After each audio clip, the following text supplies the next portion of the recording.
Zero waste is a big concept. What is it and how can it be achieved in a meaningful way? Here at UC Davis, we've translated years of research into real action to work towards our goals of a zero waste campus. My name is Amy, and come along with me on Sustainably UC Davis, where we get to the bottom of campus sustainability efforts and hear from those who make it happen. Food waste from our campus dining commons, animal facilities, brewery, winery, and experimental farms is not all destined for the landfill. Instead, the renewable energy anaerobic digester, or the REED facility, receives 20 tons of food waste per day from the UC Davis campus and local grocery stores.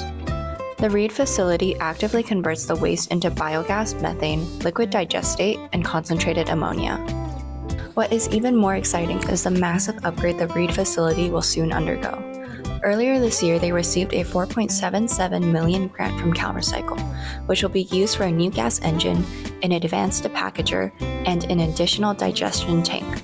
With these improvements, the energy harnessed from the facility will ultimately power the growing fleet of Unitrans electric buses here on campus. Let's hear more from Joe Yonkoski, Facilities Management Superintendent of Thermal Infrastructure and former REED Facility Supervisor.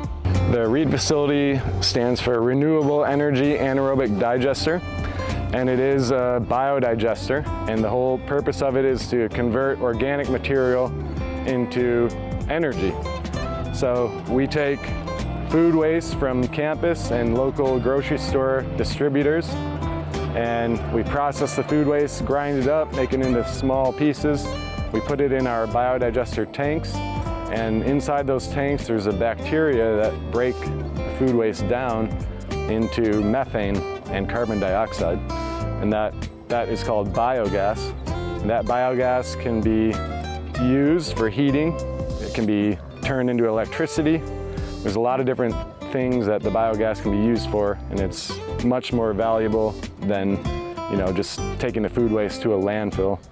There's regulation in California that kind of forces diversion of organic material out of landfills, and that's because it forms methane in the landfills, which leaks out and contributes to global warming.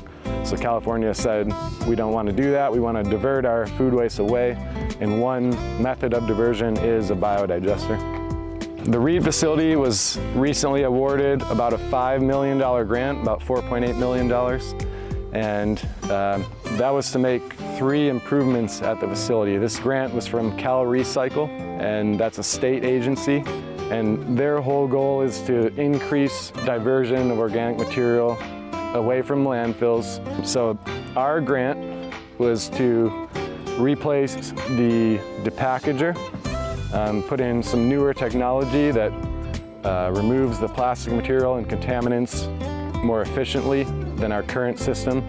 The second update that we'll get with the grant is to replace tank 1. It's the first tank in the digester process, and the food waste goes in there, and it's a really acidic environment. And the tank was originally built as a steel tank with a glass lining on the inside, and that glass cracked at some point, so acidic food waste started eating away at the steel. So we are going to replace it with a stainless steel tank, which will hold up to the conditions much better, and the grant is funding that. The third aspect of the grant is to add an engine generator to make electricity from the biogas.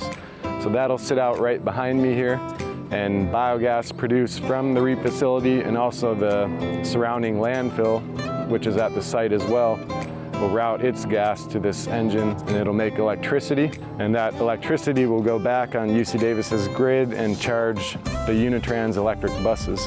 We've already lined up a supplier for each of these equipment items, and we expect construction to happen this summer and into the fall, and then possibly starting each of these new equipment pieces early next year, maybe in the spring or something next year in 2026.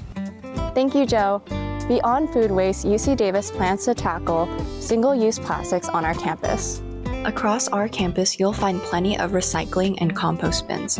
However, the university aims for a more forward-thinking solution, which is eliminating single-use plastics completely from our food service establishments.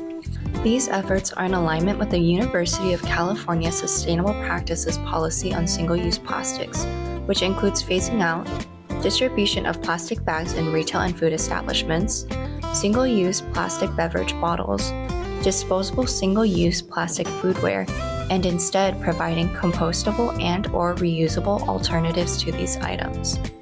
Let's find out where the Sustainability Office is currently at with these goals and what exciting progress the future holds. I'm Kelli O'Day. I work in the UC Davis Sustainability Office. One of my roles is I'm the Assessment Program Manager, so I assess the campus's progress on sustainability goals, things like the single-use plastics policy. I also oversee the Zero Waste program, so I work with a team of students implementing waste reduction initiatives across campus. Really, when it comes to tackling single-use plastics, I like to think of the zero waste hierarchy, which a lot of people are familiar with it, but they might not realize that they're familiar with it, because really it's just the concept of reduce what you buy, reuse, and then recycle. Since reusables in retail operations is so challenging, one of the ways, like the first stepping stones that campuses are going are implementing PLA or compostable plastics rather than single-use regular plastics, because these plastics could then go to an industrial compost facility and be composted, which is better than, a plastic cup living forever in the environment.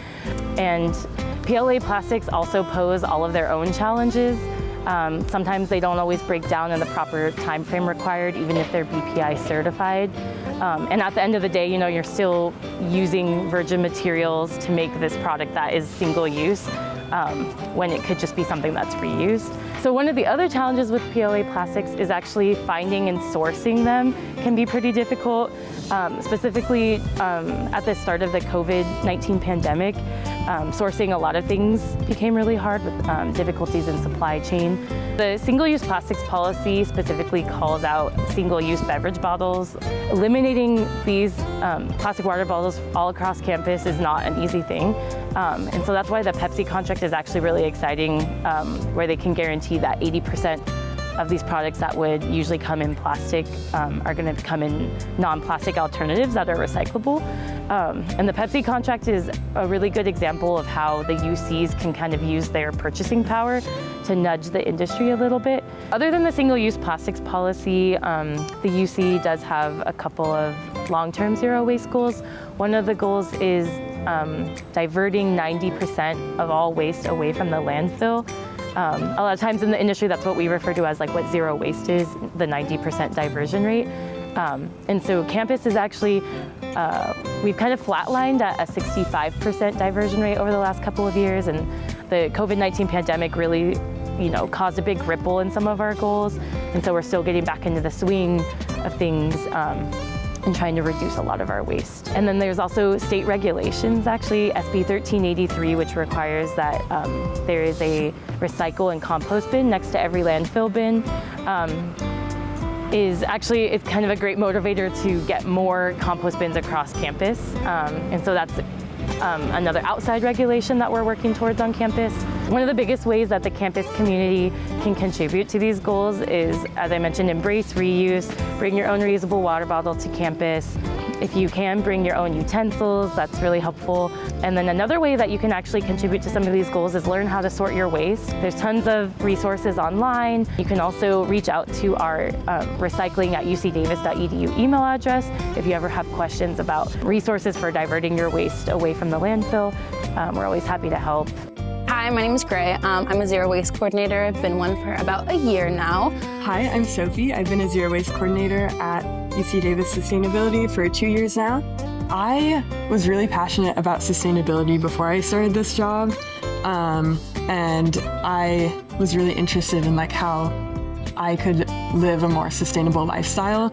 And so when I started this job, I was super excited to spread my passion for sustainability and educate other people on sustainable waste practices. So I think it's really important to have that individual passion for sustainability, but then also I get to play a role in the office doing things more related to policy. So before working as a zero waste coordinator, I had no idea just how complex the world of waste is. And through this role, it's led me to be a lot more cognizant about where my waste is going and how it's being processed and like what bin I'm putting my waste in. I think a big example that I've talked to a lot of my friends about is that the fact that like e-waste and batteries can't be like put in your curbside bin, and they need to be specifically recycled for batteries or e-waste. And this practice is actually extremely dangerous, and the lithium-ion batteries cause a lot of fires in waste facilities. I think broadly, I really enjoy the engagement side of being a zero waste coordinator. For example, we table at the farmers market, and then also last year, we were able to get a group of volunteers and provide waste sorting services at a big staff event. Thank goodness for staff. And that was really fun because in previous years, this was a really big event that didn't have any waste sorting at all. I think they just had like landfill bins, but last year we were able to get landfill recycling and compost, and we also got a big group of volunteers out to help people sort. And that was a super fun event, and it was really gratifying to see the UC Davis community and the attendees at the event be really interested in waste sorting. Like, it wasn't just like, oh, you have to sort your waste, but people would come up to us and ask questions and take an interest in waste sorting, which is super exciting. So the culture of sustainability at UC Davis runs pretty deep. I think the best way to get involved is to sign up for the Office of Sustainability's newsletter. It goes out about once every month. We do like volunteer opportunities, internship opportunities, and just other ways to get involved with sustainability on campus. And it's not just from our office, like all of campus sends us stuff our way, and we send it out in the newsletter. And we're happy to chat with you about all things waste. From reducing plastic waste to rethinking how we design our landscapes, sustainability is woven into every part of our campus life. In our next episode, we'll visit the Arboretum and Public Garden to see how our campus is preparing for a changing climate. See you next time on Sustainably UC Davis.